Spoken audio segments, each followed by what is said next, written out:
Particulièrement, nous allons aller dans notre Bible à la dernière page. C'est facile. Dernière page de votre Bible.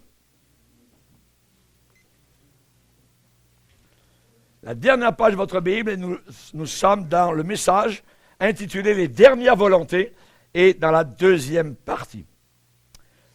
Et nous avons les dernières volontés, évidemment, donc du Seigneur, qui sont là inscrites dans la dernière page, le dernier chapitre et les derniers versets de votre Bible. Et particulièrement, nous allons lire aujourd'hui à partir du verset 18. « Je le déclare à quiconque entend les paroles de la prophétie de ce livre, si quelqu'un y ajoute quelque chose, Dieu le frappera. » Écoutez bien le mot frappera. Dieu le frappera des fléaux. Ça veut dire des condamnations, des fléaux décrits dans ce livre.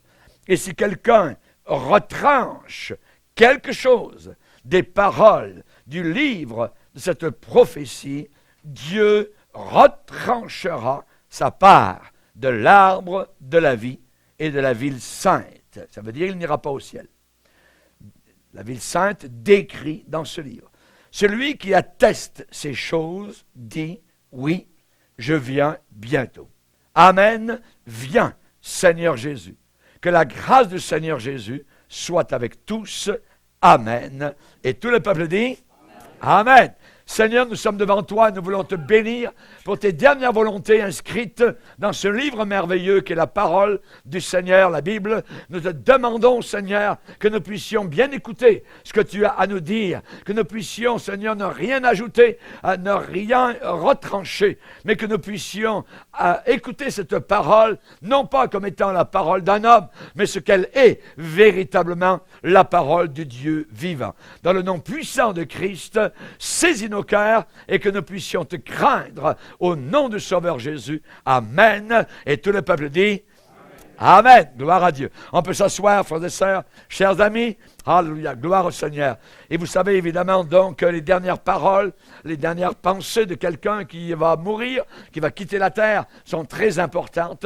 Et ici, dans la Bible, nous avons les dernières volontés du Seigneur. Ces dernières volontés, évidemment, sont très importantes et on sait qu'il y a des proclamations qui sont faites ici dans la Bible. Et on sait que la révélation des Écritures, elle est achevée, elle est finie. Voyez, on sait plus particulièrement qu'après la Bible, 600 ans plus tard, environ, un homme en Arabie a eu des révélations et a écrit un autre livre appelé le Coran. Évidemment, la Bible condamne cela, puisqu'il est écrit ici, si quelqu'un ajoute quelque chose, eh bien, ou retranche quelque chose, Dieu le frappera des fléaux décrits dans ce livre. Voyez? Évidemment, on sait qu'en plus tard, des années plus tard, il y a eu des hommes, des femmes. Ellen White a eu des révélations. Elle a commencé les adventistes du 7e jour.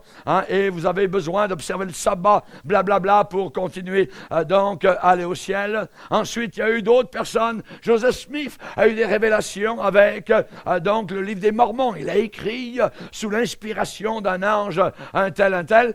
Donc, évidemment, la Bible déclare si quelqu'un ajoute. Et ces gens-là ont ajouté, voyez, un jour nous avons eu à notre porte des Mormons qui sont venus et mon épouse a dit, si la Bible était bonne pour l'apôtre Paul, elle est bonne pour moi. Je n'ai pas besoin d'autres révélations que vous avez eues. Amen. On n'a pas besoin d'autres révélations. Nous avons la Bible et ce livre est unique, ce livre est fini, ce livre est scellé, ce livre est achevé. La révélation des Écritures est établie, elle est assurée, elle est mise en place une fois pour toutes, elle est achevée. Achevée, ça veut dire achevée. On n'a rien à ajouter, on n'a pas besoin d'avoir une nouvelle révélation en plus de la Bible. C'est interdit. Et si quelqu'un vous vient en disant « j'ai une nouvelle révélation à ajouter à la Bible », c'est un faux prophète, c'est quelqu'un guidé par des esprits diaboliques, par des esprits sataniques. La Bible interdit à quiconque de reviser les Saintes Écritures.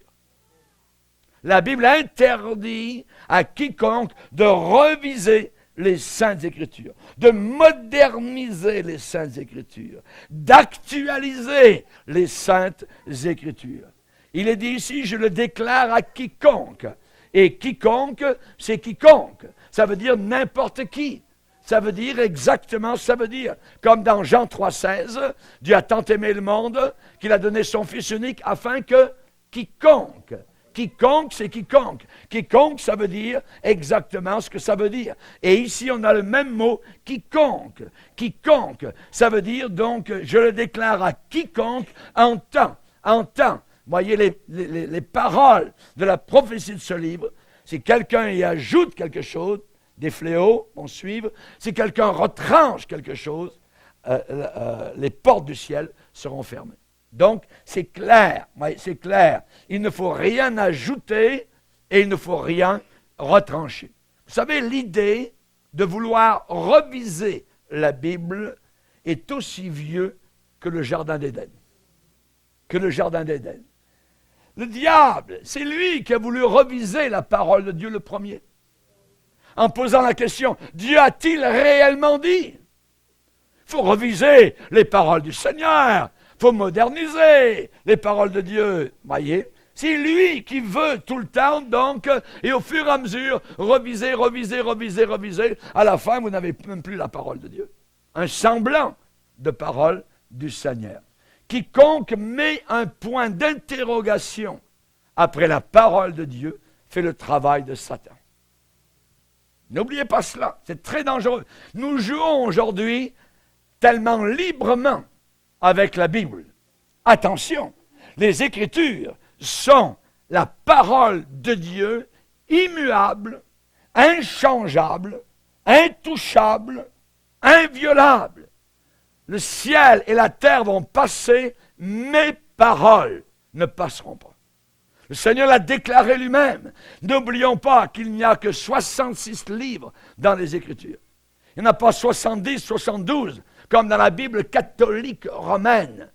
Et aujourd'hui, les sociétés bibliques s'infiltrent à l'intérieur du corps de Christ par l'intermédiaire de l'écuménisme. Et maintenant, les chrétiens sont capables d'acheter à l'intérieur de leurs églises évangéliques des Bibles qui n'ont plus 66 livres, mais qui ont tous les livres apocryphes. D'où les catholiques ont tiré la plupart de leurs erreurs, la plupart donc de leur fausseté et évidemment de leur fausse doctrine. Par exemple, de prier les morts vient du livre des Maccabées, qui est dans la Bible catholique. Mais la nôtre, quand vous achetez une Bible, regardez bien votre Bible. Et premièrement, regardez, c'est là 66 livres. Nous ne voulons pas qu'il y ait l'imprimature de Monsieur le Pape, voyez. Non. Nous regardons s'il y a 66 livres. Luther croyait dans la Bible à 66 livres. En 66 livres, ne l'oubliez pas. Et nous avons dans la Bible, dans l'Apocalypse 22 et le verset 6, particulièrement, où il est dit « Ces paroles sont certaines et véritables. » Ces paroles sont certaines et véritables. Une autre version dit « Ces paroles sont fidèles et vraies. » Fidèle et vrai, fidèle et véritable. Les paroles de Dieu sont fidèles, elles sont vraies, voyez, elles sont certaines. Où est-ce qu'on a déjà entendu cette expression fidèle et véritable? Ah, lorsque Jésus s'est présenté à l'église de Laodicée. Il s'est présenté et il a dit, voici ce que dit l'Amen, le témoin fidèle et véritable. Fidèle et véritable. Le chef de la création de Dieu. Le commencement, ou arché en grec, qui veut dire le principe moteur qui a créé cette création. Ah oui. Maintenant, qui est le témoin fidèle et véritable? Qui est l'auteur de la création de Dieu? Sinon, Jésus, évidemment. Donc, dans Apocalypse 22, Jésus est appelé fidèle et véritable. Donc, par déduction, Jésus s'est appliqué, s'est attribué à lui-même les paroles mêmes qu'il a appliquées à la parole. Jésus, fidèle et véritable, la parole de Dieu, fidèle et véritable. Vraie, certaine, véritable. Donc, Jésus s'est identifié à sa parole. Vous comprenez?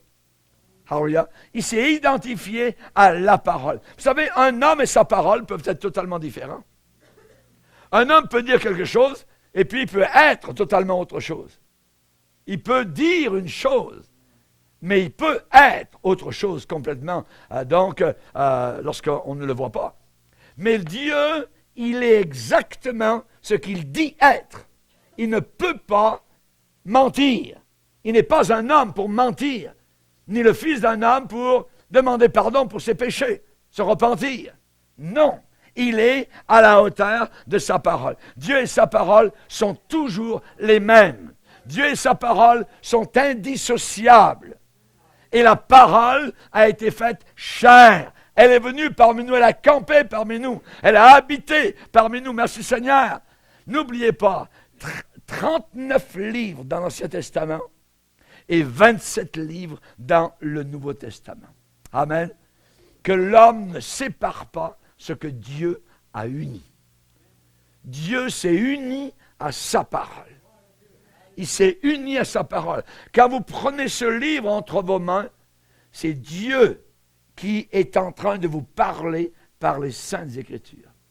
C'est la parole de Dieu. Il est derrière votre épaule et vous lisez les Saintes Écritures de Dieu. Des gens sont capables de donner des milliers de dollars pour avoir entre leurs mains un seul livre de Dieu. Amen. La Sainte Bible. Gloire au Seigneur. Jésus lui-même a dit que la parole de Dieu était éternelle et qu'elle était immuable. Il est plus facile, a-t-il dit, dans Luc 16, verset 17, que le ciel et la terre passent, qu'il ne l'est qu'un seul trait de lettre vienne à tomber.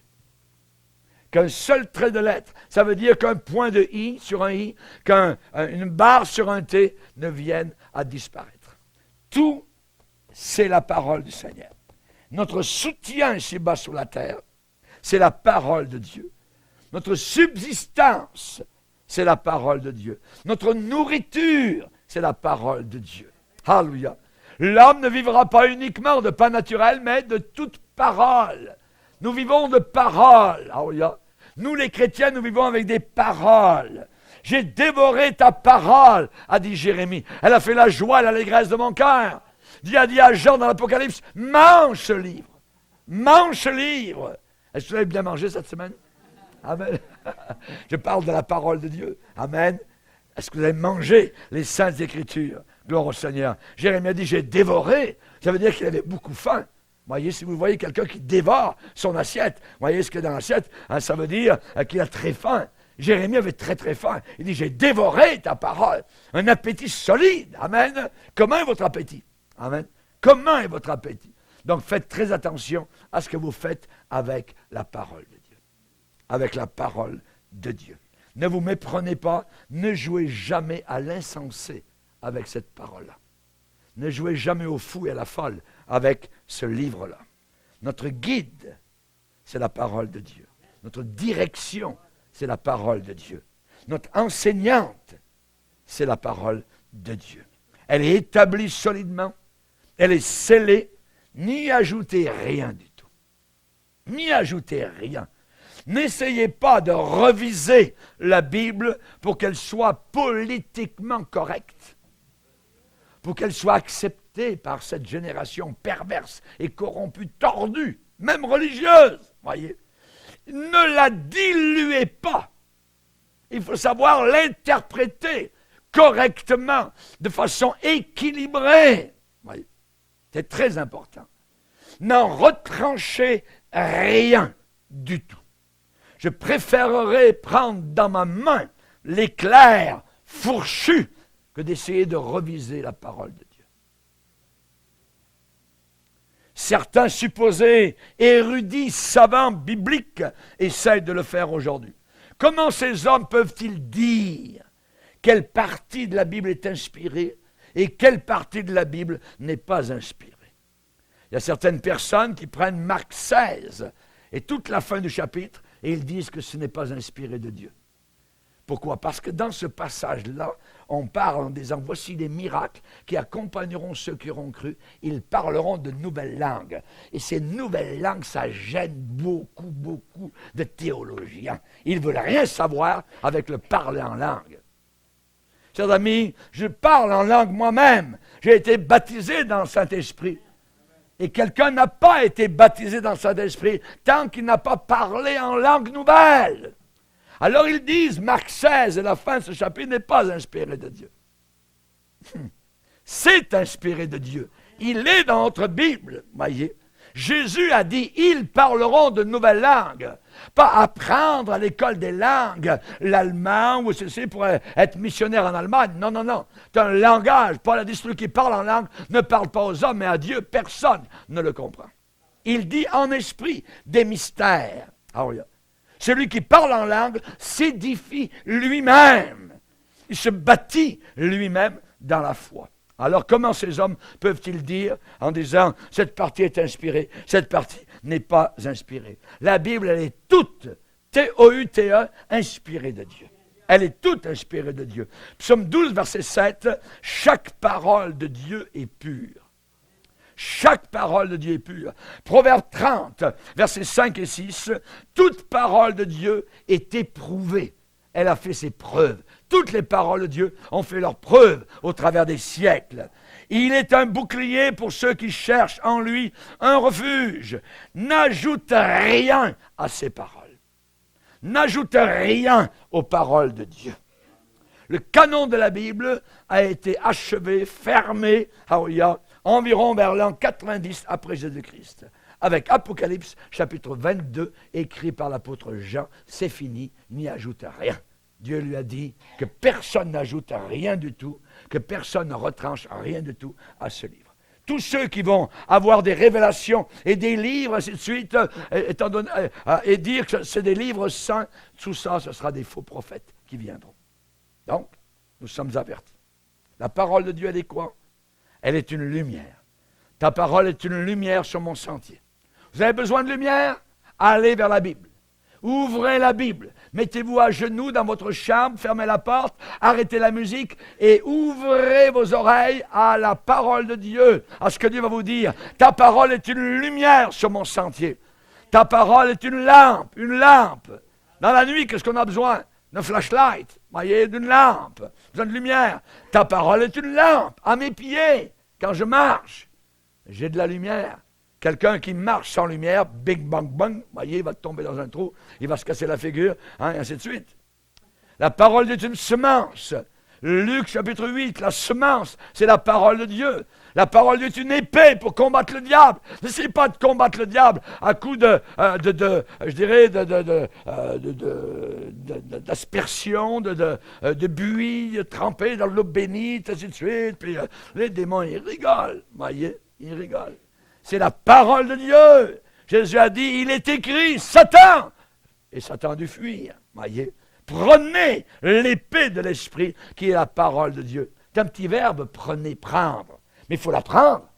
Je peux la savoir, oui, la Bible, savoir tout cela. Mais lorsqu'arrive le combat, j'ai besoin de l'épée. J'ai besoin de la voir, de la prendre, de la saisir. Prenez l'épée de l'esprit qui est la parole de Dieu. Une épée, amen, qui va transpercer le diable, le dévoiler, parce qu'il est ténèbres, et la parole de Dieu est lumière. La parole de Dieu est un feu. Le Seigneur va dire à Jérémie, ma parole n'est-elle pas comme un feu, dit l'Éternel. Ma parole n'est-elle pas comme un marteau qui brise le roc, qui brise le cœur le plus dur. Pour amener quelqu'un à Jésus-Christ, on a besoin de la parole. La parole et l'esprit. Pour amener ces personnes à la connaissance de Jésus. Maintenant, on a la dernière prière de la Bible, la dernière prière de toute la Bible, dans Apocalypse 22, le verset 20. Celui qui atteste ces choses dit oui, je viens bientôt. Amen. Viens, Seigneur Jésus. Que la grâce du Seigneur Jésus soit avec tous. Alléluia. Donc, la dernière prière de la Bible est ici et on nous fait entendre la requête, la demande des saints. On nous fait entendre la supplication des saints. Amen. Ça veut dire oui. Amen. Viens, Seigneur Jésus. Imaginez la scène. La scène, pour comprendre l'arrière-plan, le background, voyez, au milieu de laquelle l'apôtre Jean a écrit l'Apocalypse. Et ainsi, vous aurez le plein impact, évidemment, de la dernière prière de la Bible. Jean l'apôtre est en train de travailler, il a 90 ans, il est esclave, il est dans un camp de concentration, il est sur une île qu'on appelle l'île de la mort. Les Romains amènent de leur royaume tous les rejetés, les personnes non grata, les voleurs, tout ça, les tueurs, et ils les dompent littéralement sur cette île et ils repartent. Et là, sur l'île, il y a des mines de sel et des mines de pierre. Et ces gens-là travaillent au pic et à la pelle, sous un soleil, je dirais, terrible, ou sous un froid terrible l'hiver, lorsque le vent souffle, cette île-là n'a presque aucun arbre, et là, Jean se trouve en train de travailler dans les carrières rocheuses de l'île de Patmos, entre la Grèce et la Turquie actuelle, au milieu de la mer Égée.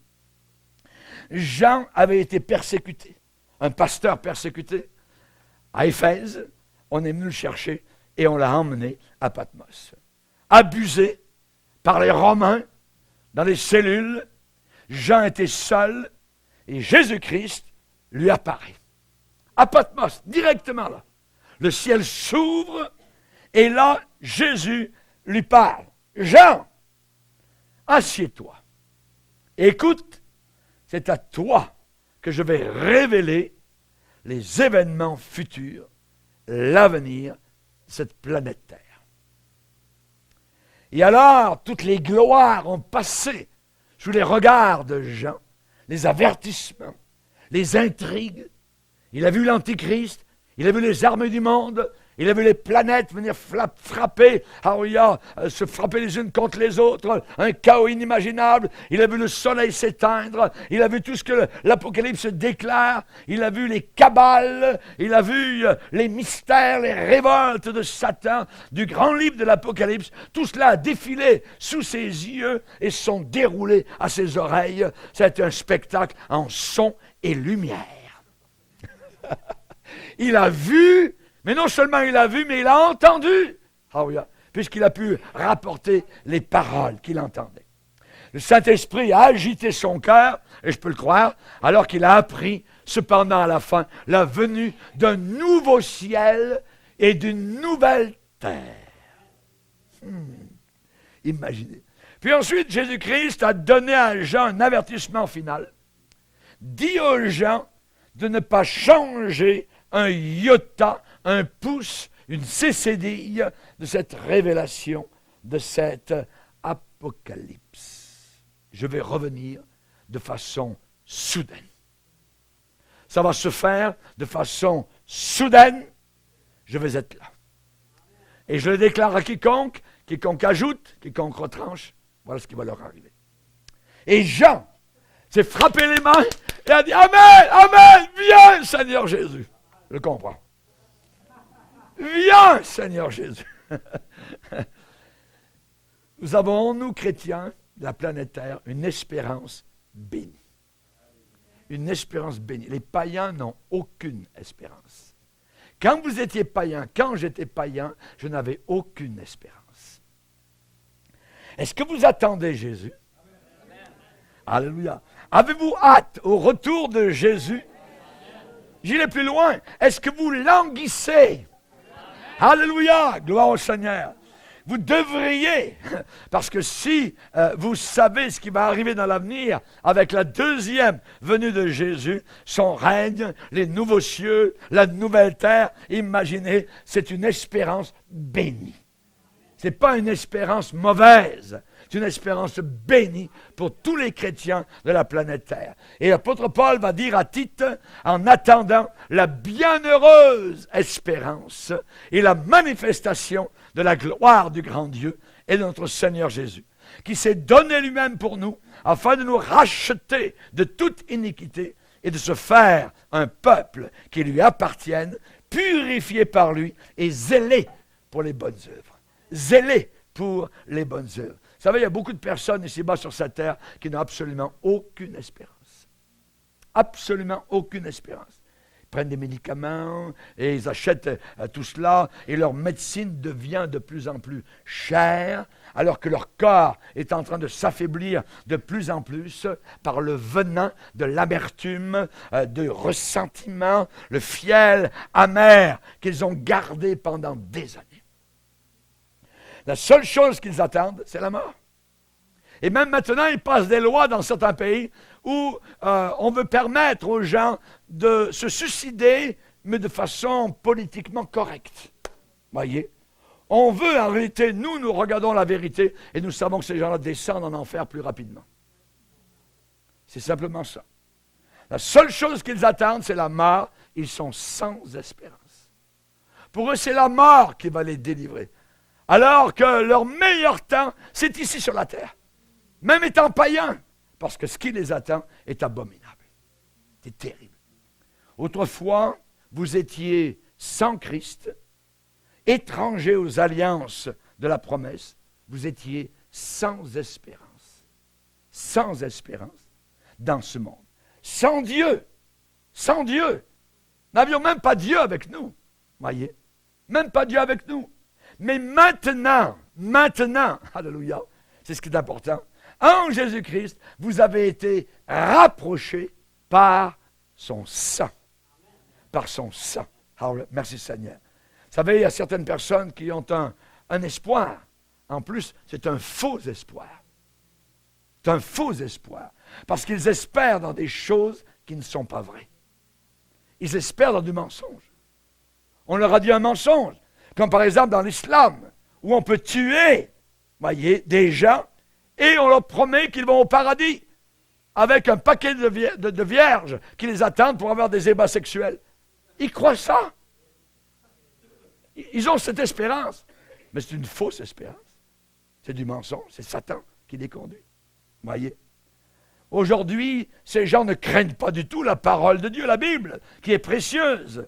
Et ils n'ont pas en eux le témoignage du Saint-Esprit qu'ils sont sauvés. Pour être sauvé, il faut avoir un témoignage à l'intérieur de notre cœur que nous le sommes. Et il y a uniquement le Saint-Esprit qui dit « Tu es sauvé. Tu es sauvé. » Jésus dit « Vous connaîtrez la vérité. » Et c'est la vérité qui vous libérera, qui vous affranchira. Le mensonge ou les demi-vérités lient. Il faut toute la vérité pour qu'on soit libéré. Libéré totalement. Comment le jeune homme rendra-t-il pur son sentier? Je serre ta parole dans mon cœur afin de ne pas pécher contre toi. Afin de ne pas pécher contre toi. Si quelqu'un n'a pas l'esprit de Christ, qu'est-ce qui arrive? La Bible dit, si quelqu'un n'a pas l'esprit de Christ, pas uniquement l'esprit de Dieu, l'esprit de Christ, de Jésus-Christ, si quelqu'un n'a pas l'esprit de Christ, il ne lui appartient pas. Romains chapitre 8, verset 9. Plus que cela, 1 Corinthiens 16. Si quelqu'un n'aime pas le Seigneur, qu'il soit anathème, ça veut dire maudit. Pour aller au ciel, il faut aimer Jésus. Quelqu'un qui est ennemi de Jésus ne peut pas aller au ciel. C'est impossible. Et dans 1 Corinthiens 12, il est dit, personne ne peut dire, ouais, Jésus est le Seigneur, si ce n'est par le Saint-Esprit. Vous avez entendu les païens dire ça? Moi aussi, je le dis, Jésus est le Seigneur.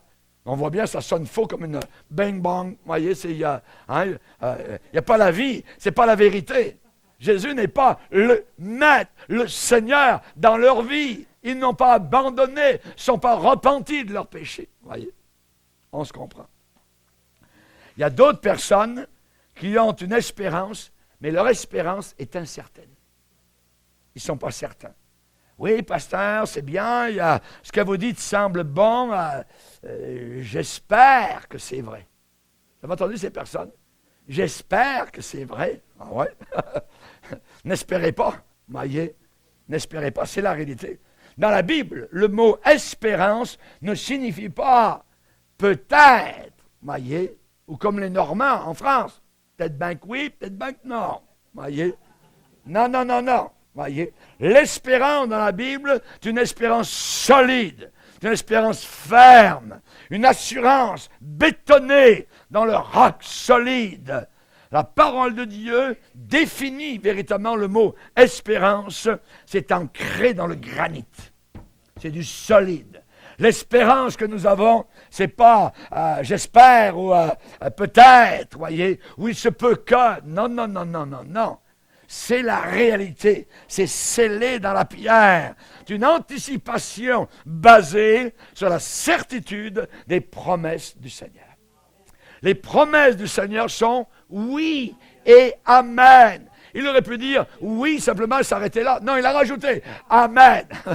Oui et amen. Merci Seigneur. Vous savez, vous connaissez l'histoire de deux petits frères. Leurs parents les emmènent faire un tour de voiture le dimanche après-midi avec la famille. Les deux sont assis à l'arrière.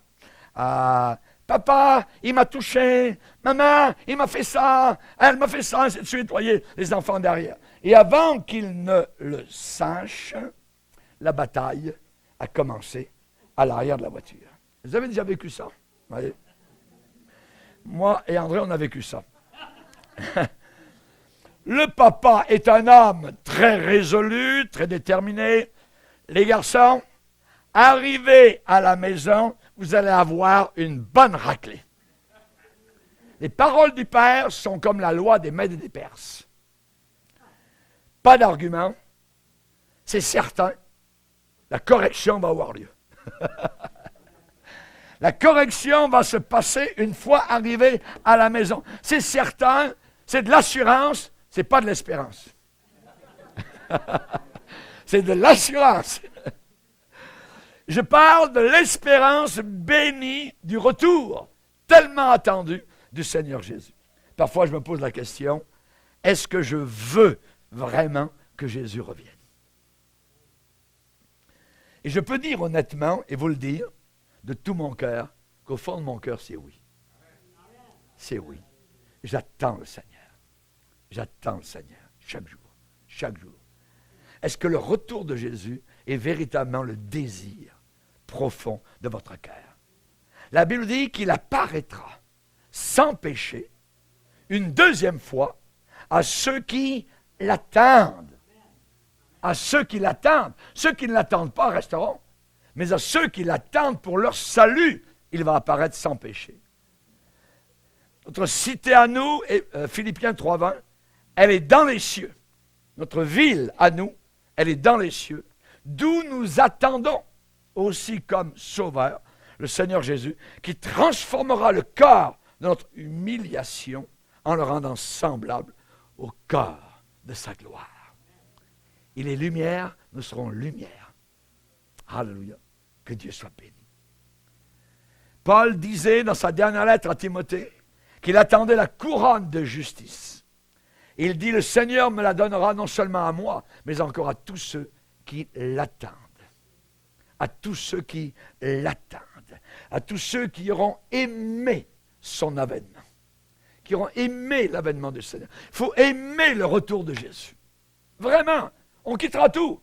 Les maisons, les voitures, tout ça, le business terminé. Toc, sera projeté dans la gloire éternelle par la puissance du Saint-Esprit. Alléluia. Merci Seigneur. Et la Bible dit dans Romains 8, elle emploie le mot « nous soupirons ». Il y a un soupir, c'est un « quand est-ce que ça va arriver ?» Seigneur, reviens. Oui, amen, Seigneur. Comme a dit Jean. On va le lire dans Romains 8. Romains 8. Vous allez voir, ce mot soupirer revient souvent. Romains 8, verset 19. Aussi la création attend-elle avec un ardent désir la révélation des fils de Dieu. C'est nous. C'est nous. La création attend. La création a été soumise à la vanité. Ouais. Un peu plus loin, verset 22. Nous savons que jusqu'à ce jour, la création tout entière soupire et souffre les douleurs de l'enfantement. Tsunami, ouragan, tremblement de terre, c'est la création qui repousse le péché, qui ne veut pas. C'est le péché qui pèse sur la planète Terre. Les gens ne veulent pas de Dieu, et ainsi de suite. On a au verset 23 le mot soupirer qui provient de nos cœurs. Et ce n'est pas elle, la création seulement, mais nous aussi, qui avons les prémices de l'Esprit, nous aussi, nous soupirons en nous-mêmes en attendant l'adoption, la rédemption de notre corps. Est-ce que vous soupirez? La Bible dit nous aussi, nous soupirons. Nous aussi, il y a des tremblements de terre à l'intérieur de nous. Nous aussi, on veut se dégager. On soupire et partout autour de la planète Terre où je vais, je vois les véritables chrétiens. Quand est-ce que Jésus va revenir? Quand est-ce qu'il revient? On l'attend. Il est fort possible que nous soyons la génération qui verra le retour de Jésus. Mais nous soupirons. Regardez le verset 26, à la fin du verset 26. Mais l'Esprit lui-même intercède par des soupirs encore là, inexprimables. Et celui qui sonde les cœurs connaît quelle est la pensée de l'Esprit. Voyez? Donc, il y a des soupirs. Nous attendons le Seigneur. C'est une espérance bénie. Amen. Mais non seulement une espérance bénie, mais c'est une espérance qui nous unit. Ah oui. Il y a des gens qui travaillent, qui passent leur vie à unir les chrétiens. Si on avait l'unité, il faut unir toutes les dénominations chrétiennes. Ils travaillent à l'écuménisme. On va s'unir avec les luthériens, on va s'unir avec les catholiques, on va s'unir avec l'islam, on va s'unir avec les bouddhistes, ainsi de suite, voyez. Et ils pensent que c'est ainsi qu'on va avoir, évidemment, donc quelque chose de merveilleux. Jamais de la vie. Cette union, elle est déjà faite. Le moment où je donne ma vie à Dieu, je suis uni à tous les frères et sœurs authentiques du monde entier. Alléluia. Et maintenant, la Bible dit de conserver. Il faut que je travaille à conserver le lien de l'unité. C'est tout. Mais il est déjà là. Le moment où quelqu'un accepte le Seigneur, s'est repenti de ses péchés, il est uni au corps de Christ mondialement. Alléluia, au véritable. Merci Seigneur. Donc, le retour de Jésus est une espérance qui nous unit. Les gens, il y a des gens qui lisent l'Apocalypse et qui restent bloqués, qui accrochent sur les symboles, les images, voyez, sur la troisième tête de telle bête, et puis tel bras, le cinquième bras, et puis là, tel serpent, ça veut dire ça, les Américains là, blabla, ainsi de suite. Il y en a qui accrochent sur le symbolisme.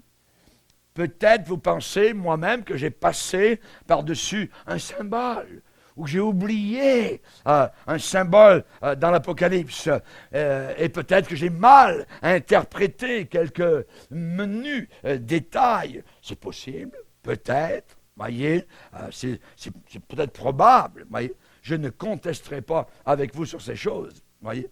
Mais le retour de Jésus est une espérance bénie.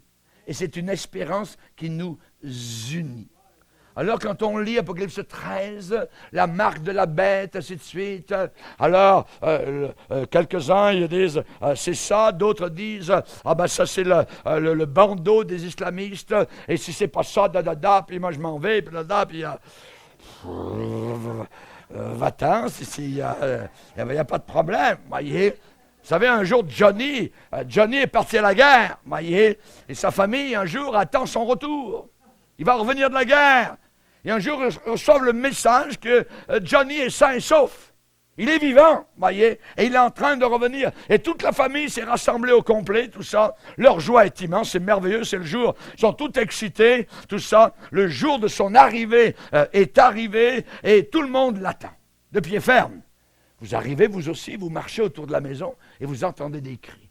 Ils sont en train de s'engueuler, il y en a qui ont les poings serrés, il y en a qui ont le poing levé, il y a des voix qui s'élèvent, mais de quoi parle-t-il? Voyez? De quoi discute-t-il?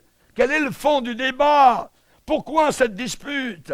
Eh bien voilà, c'est que certains pensent que Johnny va revenir en autobus. D'autres pensent que Johnny va revenir en train. Il y en a d'autres qui pensent que Johnny va revenir en avion. Non. Et on a un autre encore. Non, t'as pas raison. Johnny va revenir en voiture. Voyez, ils s'en prennent à la gorge les uns les autres. Tout ça, c'est terrible. Et à ce moment-là, quand ils sont en train de faire ça, on est en train de sonner à la porte. Oh, Johnny est... Salut Johnny, il vient d'arriver. Johnny vient d'arriver.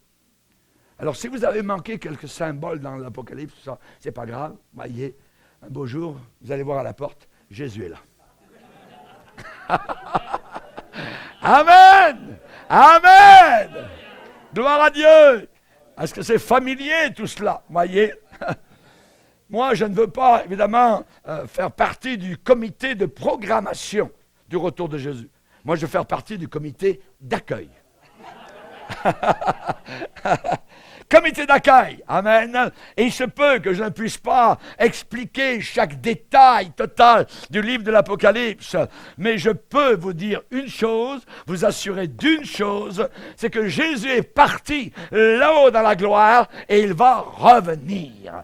Et il va revenir. Les anges ont dit, il reviendra de la même manière que vous l'avez vu monter au ciel, il reviendra. Jésus a dit que votre cœur ne se trouble pas, je reviendrai. Alléluia, gloire au Seigneur. Et en terminant, je vous parlerai de l'histoire du pasteur Lee, un vieux pasteur aux États-Unis, Robert G. Lee. Et il a raconté l'histoire suivante sur son enfance à la ferme au sud des États-Unis. Leur ferme était tellement pauvre qu'ils ne pouvaient même pas placer un parapluie dessus parce qu'ils arrivaient à peine à payer l'hypothèque. L'hypothèque était tellement élevée. Un jour, lui et sa mère, Elisabeth, étaient sur le perron de la ferme, comme on dit souvent, sur la galerie.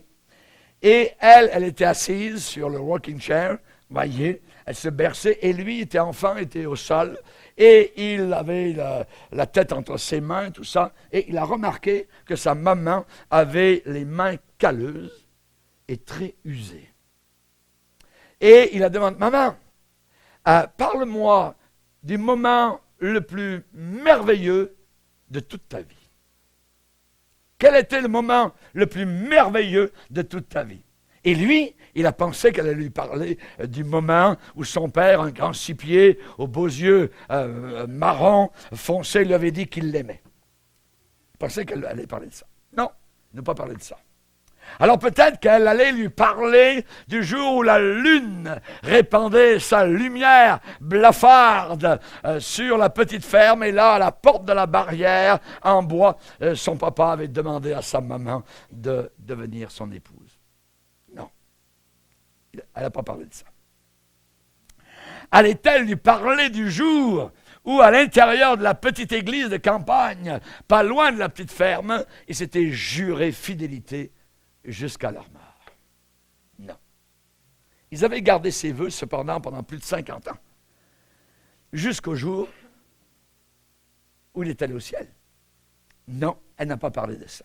Finalement, la maman a dit, mon fils, tu as posé une question dure, une question difficile, mais une bonne question.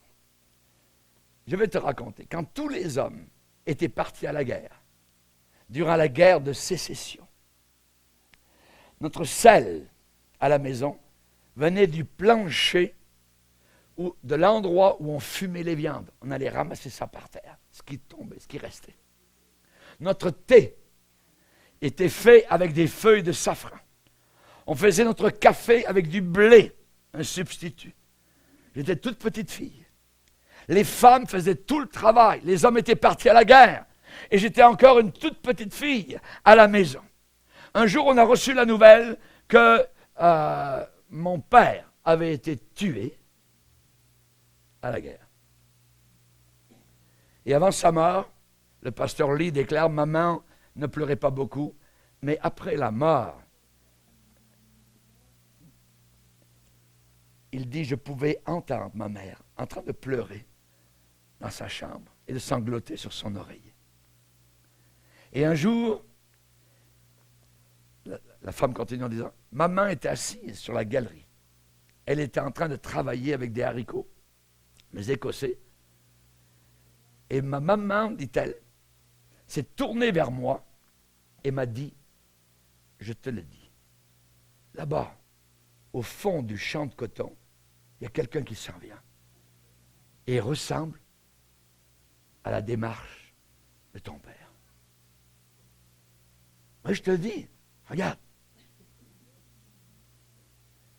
Et maman a continué à jouer avec ses haricots. Après un moment, elle a dit, cet homme ressemble vraiment à ton père. J'ai dit, maman, ne sois pas aussi excitée. Tu sais que papa est mort à la guerre. T'excite pas, ne t'emballe pas. Mais à ce moment-là, cette fameuse personne là-bas au bout du champ de coton avait commencé à marcher au travers du champ. Et ma mère a crié, c'est ton père, c'est ton père, c'est ton père. Elle a jeté la casserole avec les haricots. Elle a rassemblé toutes ses robes. Elle a couru au travers du champ. Mon père avait perdu son bras dans la guerre. Mais il était vivant.